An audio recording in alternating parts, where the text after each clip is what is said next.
26 November 2008 हल्ला दहशतवादाचा. प्रेमाने बहरलेलं जग, औद्योगिक प्रगती प्रतावरचं भारत, धार्मिक, आध्यात्मिक आणि आर्थिक प्रगतीस लाभलेली साथ, अशा आनंदाच्या धुंदीत असलेली ती मुंबईची सांज रात्र. काय साधायचं होतं त्यांना, कुणास ना ठाऊक त्यांच्या हालचाल.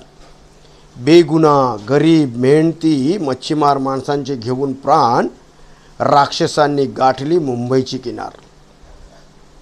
सजली, सवरली, बहरलेली मुंबई त्या सांज रात्री मात्र मुंबई भेदरली, हादरली. जनतेत भय निर्माण झालं, झाली पळापळ सर्वांची. जनतेत भय निर्माण झालं, झाली पळापळ सर्वांची. राक्षसांनी हल्ला चढविला, घेऊन AK-47 RDX आणि मुंबईचा प्लान. मात्र मुंबई पोलीस ATXचे जवान लढत होते घेऊन हातावर प्राण. मात्र मुंबई पोलीस ATXचे जवान लढत होते घेऊन हातावर प्राण. राक्षसांनी डाव साधला, राक्षसांनी डाव साधला. करकरे, सालसकर, कामते आणि अनेक पराक्रमी शूरवीरांचा हाहाकार माजला मुंबईवर अत्याचाराचा.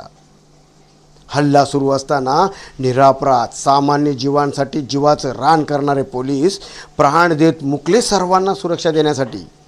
भारताची शान, भारताची शान ताज, ओबेरॉय, CST. मात्र त्या राक्षसांची होती कोटी. राक्षसांचा वध करण्या निघाले सज्ज जवान. वध करता करता शहीद झाले जवान बलवान. जालपोळ धमाके सुरू असताना आगीचे लोटच्या लोट विझवत होते अग्निशामकचे जवान. तोच धडकले NSGचे जवान. त्यांचं लक्ष फक्त एकच होतं, त्यांचं लक्ष फक्त एकच होतं, राक्षसांना पकडणं, जिंदा या मुर्दा. तासामागून तास कार्य चालूच होतं, तासामागून तास कार्य चालूच होतं. जनतेला बातमीनं समजत होतं, पण ते राक्षस नजरेत दिसत नव्हते. काय होता त्यांचा इरादा, काय होता त्यांचा इरादा? त्या इराद्याबरोबर सज्ज जवानांनी केली त्यावर मात. त्या इराद्याबरोबर सज्ज जवानांनी केली त्यावर मात. 9 बदले 1 सापडला, 9 बदले 1 सापडला. 60 तासांची ही लढाई. अखेर वीरांनी विजय पक्का केला, अखेर वीरांनी विजय पक्का केला. पण निरापराध, कर्तव्यदक्ष शूरवीरांचा आणि सामान्यांचा मात्र बली गेला, सामान्यांचा मात्र बली गेला. अशा महान वीरांना शतशः प्रणाम आणि भावपूर्ण श्रद्धांजली,